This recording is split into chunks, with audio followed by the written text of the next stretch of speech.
November is National Fall Prevention Awareness Month, and this morning we'll be getting a refresher on important safety tips helping to keep our kids safe. Joining us this morning, we welcome Health Promotion Specialist Sarah Maverick with Child Safety Link. Good morning, Sarah. Good morning. So good to talk about fall safety, and it's important to get a refresher. Let's talk about National Fall Safety Awareness Month. Why is that an important month to recognize? Yeah, that's a great question. And the short answer is that falls are actually the leading cause for children in Canada to be hospitalized for an injury. And in Nova Scotia, that's no different. Every year, we see thousands of kids end up in the emergency department.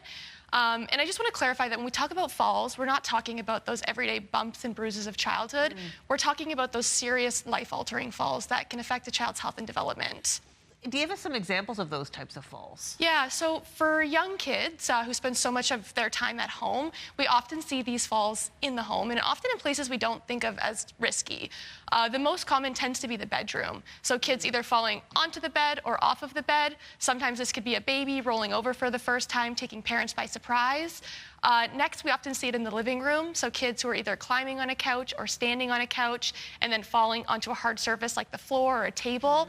And then lastly, a common spot for toddlers to be injured is on the staircase. Yes. Yeah, I know kids can just tumble down the stairs so easily. And there's an example of a child, I mean, they can lose their balance and away they go. What kind of injuries are you seeing in the emergency room related to falls? Yeah, so at the IWK, we do see a wide range of injuries. Typically, we see broken bones. We can see head injuries like concussions, cuts or sprains. And often for young kids, the area that's being injured is the head or the face. And this is often like half of the cases. So this is why it's really important to focus on prevention. Yeah, let's talk about prevention now. So how can we prevent these types of injuries from happening? Well, the good news is that there are a few things that you can do in the home to prevent these. We often recommend to try to see the world through your child's eyes. So sometimes that's getting low to the ground and seeing what could be a hazard. For stairs, we do recommend using a baby gate. So at the top of the stairs, you want to use a hardware-mounted gate, one that screws into the wall. At the bottom, you can use either type. We recommend to never put a carrier on top of a high or an uneven surface. Never leave a child unattended on like a change table.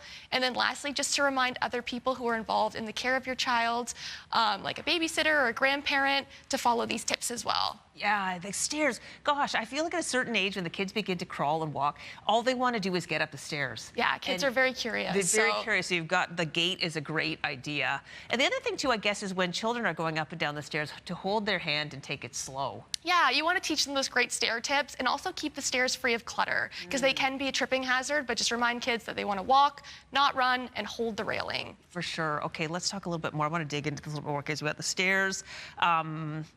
We talked about, okay, the rolling off the bed. Yeah. It's so, this literally has happened to me with all three of my kids, that they rolled off the bed and fell. Now, fortunately, they were not injured because luckily they just fell on something soft. That's good. That's good. But I think that when you put a child on a bed, there's a very good chance this could be the day they roll over. Yeah, so just going back to the tip of never leaving a child unattended, so you want to make sure that you're supervising them. If you can keep them on the floor, like we always recommend when you're changing a diaper, it's actually better to do it on the floor rather than a high surface. But if you want to make sure that you're always keeping one hand on your baby or you're using any of the straps that you have provided. Don't put them on the bed for a nap. Yes. That is something you shouldn't do. All right, well, people wanted more information. Where can they get more information? Yeah, you can go to our website, childsafetylink.ca, or you can go to our social media pages. We're going to be sharing fall prevention tips all month long, so make sure to tune in. Perfect. Thanks so much, Sarah. Thanks for having me. And we have put a link to that website on ours.